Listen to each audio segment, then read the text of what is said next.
So we started our videography journey in 2019 and boy, what a ride it has been. There were a lot of highs and there were a lot of lows as well, but we're just glad that we made it to our 6th year of our journey. So in this video, we're gonna be sharing our sales figure from the very beginning. So what we're gonna do is we're gonna break it into year by year.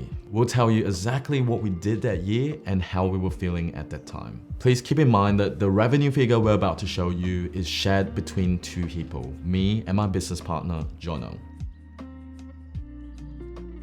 So let's start with 2019 first, and that's actually the year where we picked up a camera for the first time of our lives. Both of us were in law at the time. Jono was a big-time lawyer working in the city, while I was a law student trying to complete my degree. I don't know why, but at a very young age, both me and Jono had this urge to start a business in the future. But as we grew older and older, we found ourselves being stuck within the realms of society. We go to school, we get good grades, Jono got a high-paying job, I went to a degree that could get me a high-paying job. And at the time, while it seems like we're doing the right thing, deep down inside, we knew we wanted to do something different. So at the start of 2019, we each bought a camera and created a YouTube channel teaching people how to cook.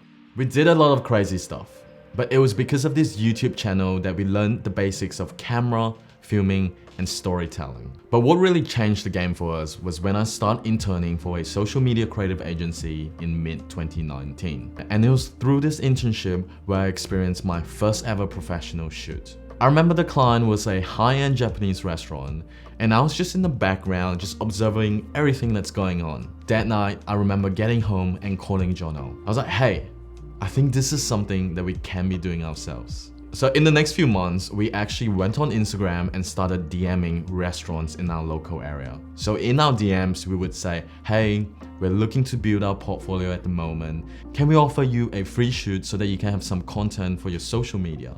And we would get replies from restaurants saying, yeah, we would love that. During the weekdays, I'm in uni, Jono's doing his full-time work. But when it gets to the weekend, we would pack our camera gear, go to a restaurant, and capture like 20 to 30 photos while also making a few reels for them. So after a few months of doing that every weekend, we were able to build up a really good portfolio that shows restaurant promo videos and food photos. And this is important because it was because of this portfolio that we got our very first paid client. And the funny thing is this client has no relation to the food industry whatsoever. So the client was a party promoter who organizes different parties in Sydney. So he DM'd us on Instagram asking if we could film a 3-day party for him. I remember being super nervous because it was our first paid gig, but we were like, let's go have fun. Let's get ourselves out of our comfort zone. And I think that's exactly what we did. I don't think we produced the best work ever, but we took the first step in achieving our dream in building a business out of videography. Honestly, looking back now, this was actually the funnest part of the journey. Because in the beginning, there's like no expectations and there's no stress at all. We were just trying out this new thing. We had no idea what we were doing and it was just pure fun. But later as our business grew, the stress grew as well.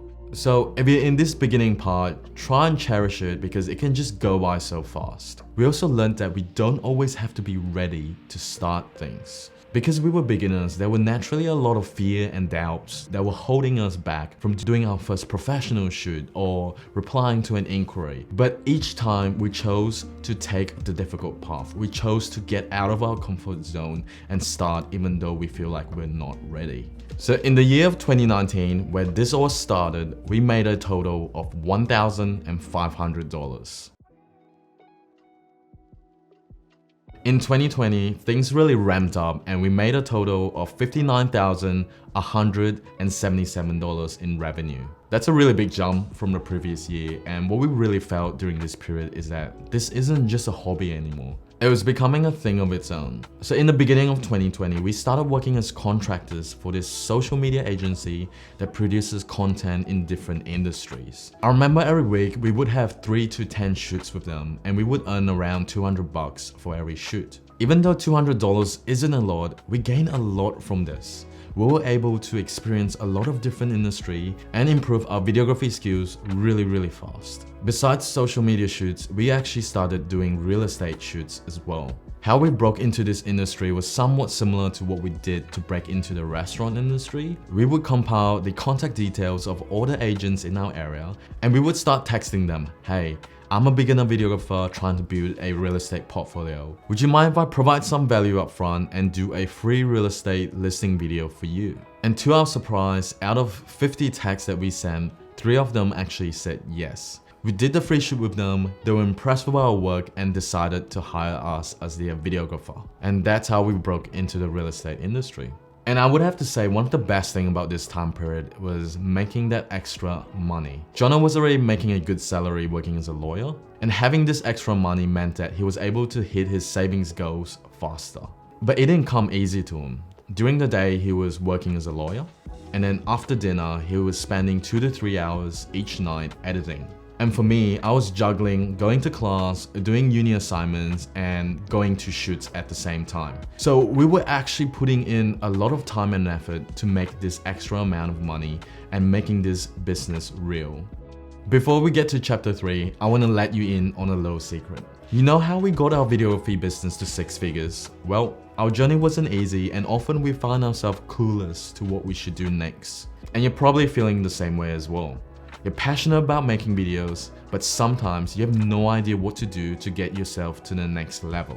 Well, that's why we created the Filmmaker Starter Kit. It contains a clear roadmap of how we started all the way to the point where we built a 6-figure videography business. In this kit, you'll find email templates, sales proposals, production templates, and more. And for those of you who's serious about turning videography into a business, we offer a one-on-one coaching program where we'll provide hours of personalized guidance and advice so that you can reach your goals faster. In 2021, we made a total of $135,476. So as you can see, our sales more than doubled the figure of the last year. We were getting like more projects than ever from our clients, and we thought that this growth was just gonna go on forever and ever. And honestly, we thought we were gonna be rich. We thought we were gonna be millionaires. But the funny thing is, looking back during this time, it was actually one of the most stressful times of our entire lives. Because you have to remember, every time we get more projects, the amount of work we have to do increases as well. And during this time, Jono often found himself editing till 12 AM every single day. It definitely wasn't easy. On the bright side, we were getting clients who consistently wants to work with us. We're improving our soft skills and how we manage our clients. We even broke into the wedding industry as well. And similar to the real estate industry and the restaurant industry, we used the same formula. We started by doing free couple shoots with friends and family that we know.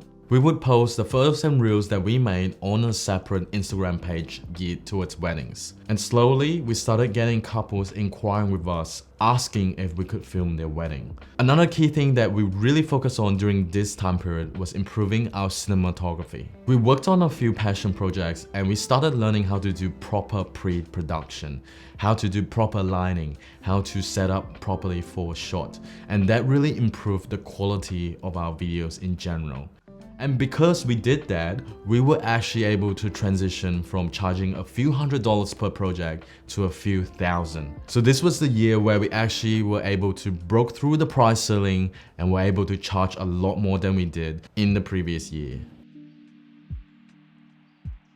In 2022, we took the biggest steps in our lives. Jono quit his 6-figure full-time job and I graduated from law school. And we both made a huge commitment to ourselves that day. We decided to pursue our videography business full-time, to put in all our sweats and tears and see where it takes us. In the year of 2022, we made a total of $276,456. It was honestly an awesome year. We fulfilled our dream of filming in a football stadium. Remember the social media company that we worked with in our second year?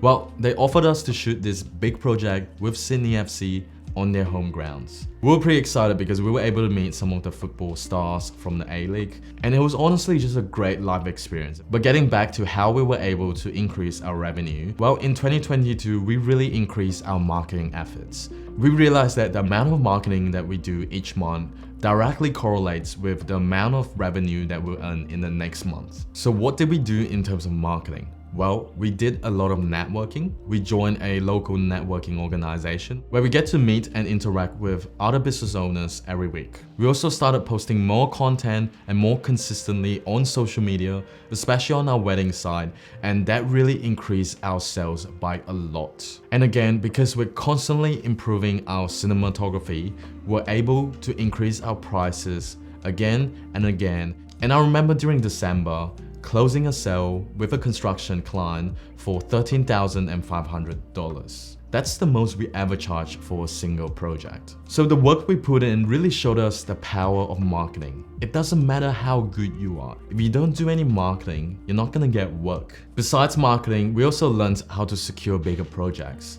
We learned the importance of doing a discovery call, the importance of preparing the scope and the budget according to the client's needs, and also packaging multiple videos to create a more compelling offer for the client. So if you're watching this and you're anything like us back in 2019, and you have this passion for videography and you just never got around to it, I want to say to you, now is the time. There's always gonna be reasons not to do something. There's gonna be things going on in your life where the timing's not perfect, or maybe you feel like you don't have the knowledge or the ability to get started. But if you feel like you don't have the time to do it, well, you need to start prioritizing what's important in your life and what's not. And if you feel like you don't know how, well, you can start learning, because that's exactly what we did.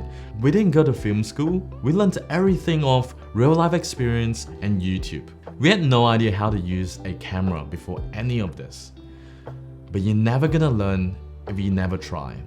If you're serious about taking your videography to the next level, then you need to watch this video next. This is about the 10 things I wish I knew when I was starting out as a beginner. Click there to watch it now. If you're new to this channel, click subscribe because we release new videos that could help you elevate your videography. You don't want to miss them.